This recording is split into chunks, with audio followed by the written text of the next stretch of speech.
For me, like, because I only started 4 years ago as well, so I'm still kind of a newbie. So I kind of remember all the stuff that I wanted to know. And one of the first things that kind of had to get my head around was just flying sites. That we have all these amazing farmers around the state that allow us to fly from their places. And it's a huge privilege and it can be taken like that. Like there's been a couple of occasions where not even us, like, but somebody else has done something on their properties and they've just said, nah, nobody on, or, like where a gate was left latched a little bit too loose, so the sheep got through. And it can just be that simple that we lose somewhere that we fly from all the time. So we have a farm etiquette policy, which I've printed out, so you've got no excuse not to load it up and read it. But this is brought up because someone was flying at a site when a farmer had been contacted a couple of days ago, and it's something as little as that the farm could be like, oh, what the fuck?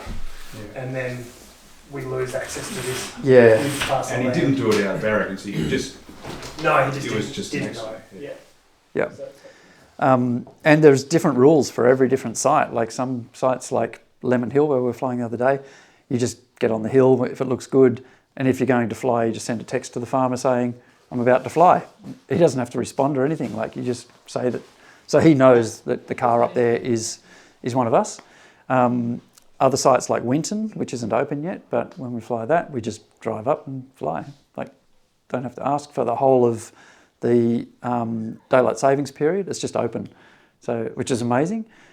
Whereas other sites like Gaffs and Tunbridge, we have to contact a particular person in the association who then contacts the farmer and they ask for permission, and then they get back to us and say, yes, it's okay to fly tomorrow.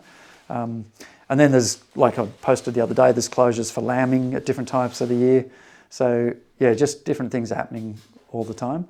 And each site is kind of unique. So you really need to get onto the site guide if you're thinking of flying somewhere and actually read it, and it's really worthwhile.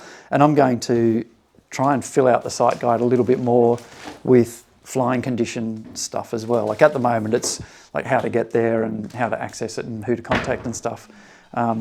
And there's a little bit about like things to be careful of in certain seasons, but I'd kind of like, go through with Mike and Cyril and Pete and other people and actually flesh that out a little bit more.